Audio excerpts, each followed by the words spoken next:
Hello everyone, Math Wizards welcome you to their channel and this video. In this video, we would be introducing some divisibility tests. But before we do that, it's important to be comfortable with the concepts of multiplication and division that we have covered in our previous videos. Check out those videos from the links below. Why do we need divisibility tests?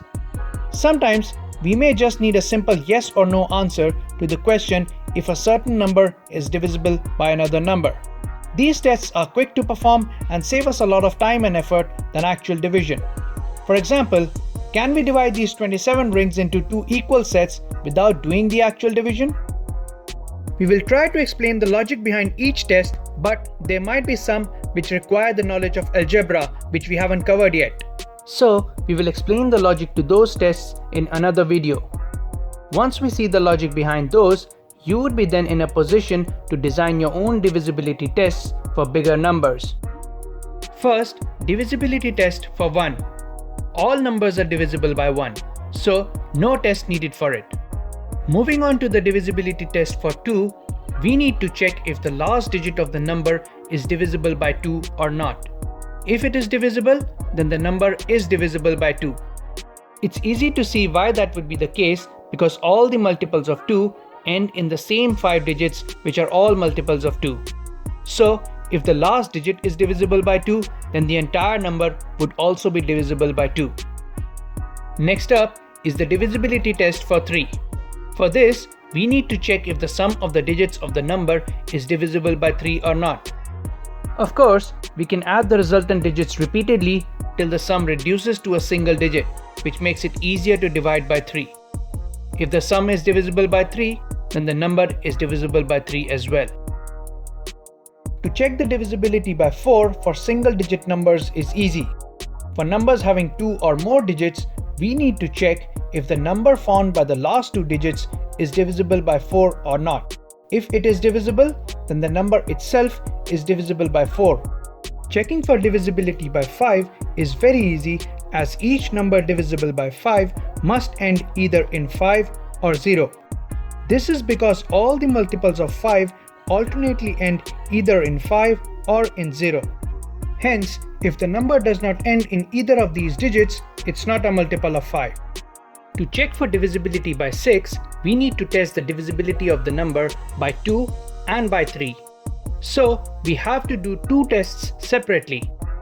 For divisibility test of 2, we check if the last digit of the number is divisible by 2 or not. Once we know that result, we do the divisibility test for 3 by summing up the individual digits of the number and checking the result is multiple of 3 or not. The number is divisible by 6 only if it's divisible by both 2 as well as 3. It's easy to see why that is so. 6 is a product of 2 and 3. Both these numbers can be called as factors of 6. So, a number has to be divisible by both 2 and 3 to be divisible by 6. If the number isn't divisible by either one of 2 or 3, it won't be divisible by 6. Testing the divisibility by 7 is divided into two cases. For the numbers with 2 digits or less, we would need to directly divide by 7 to see if they are divisible by 7 or not. For the numbers with 3 digits or more, we double the last digit and subtract it from the number made by the other digits. Of course, this rule can be applied repeatedly till we get to 2 digits or less in the result. If the result is divisible by 7, then the number is divisible by 7. For checking the divisibility by 8, we have to check if the last 3 digits of the number are divisible by 8 or not.